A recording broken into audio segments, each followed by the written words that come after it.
আমার নাম মনীষা দাস। আমি নর্থ পয়েন্ট স্কুলের একজন অভিভাবক। আমার ছেলে সিদ্ধার্থ সরকার, ও ক্লাস 1 এ পড়ে। আমি ওকে এবারই দিয়েছি স্কুলে। কিন্তু আমি মানে ঢাকা থেকে হুট করে বছরের অর্ধেক সময় চলে আসার ফলে ওকে নিয়ে খুব দুশ্চিন্তায় ছিলাম যে আমি একটা ভালো স্কুল দিতে পারবো কিনা। আর ঢাকাতে যেমন পরিবেশটা ছিল ওর, তো এখানেও সেই পরিবেশটা পাবে কিনা, যেহেতু বছরের অর্ধেক সময়। তারপরে আমি একটু ডিসিশন নিতে সময় লাগিয়ে ফেলেছিলাম। তারপর যাই হোক আমি ওকে নর্থ পয়েন্ট স্কুলে খোঁজ খবর পেলাম। তারপরে ওকে ভর্তি করলাম। তো স্কুলে দেওয়ার পরে আমি যেটা দেখলাম, স্কুলের পরিবেশটা অনেক ভালো এবং এখানে পড়ার ক্যাটাগরিটা আমার অনেক পছন্দ হয়েছে এবং মিসদের ব্যবহার, স্যারদের মানে এত ফ্রেন্ডলি বাচ্চার সাথে। তো আমার সব মিলিয়ে অনেক ভালো লেগেছে স্কুলটা। এখানে যে দিবসগুলা পালন করা হয় প্রতিনিয়ত, ওটা আমার কাছে অনেক ভালো লেগেছে।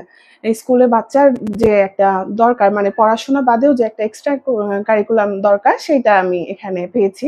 আমার এখানকার সিকিউরিটি সিস্টেমটাও আমার ভালো লেগেছে, যেটা আমি অন্য কোথাও পাইনি এ পর্যন্ত। যেমন গার্ডিয়ানকে কার্ড ছাড়া দিবে না। তো সব মিলিয়ে আমি এই স্কুল নিয়ে ফুললি স্যাটিসফাইড।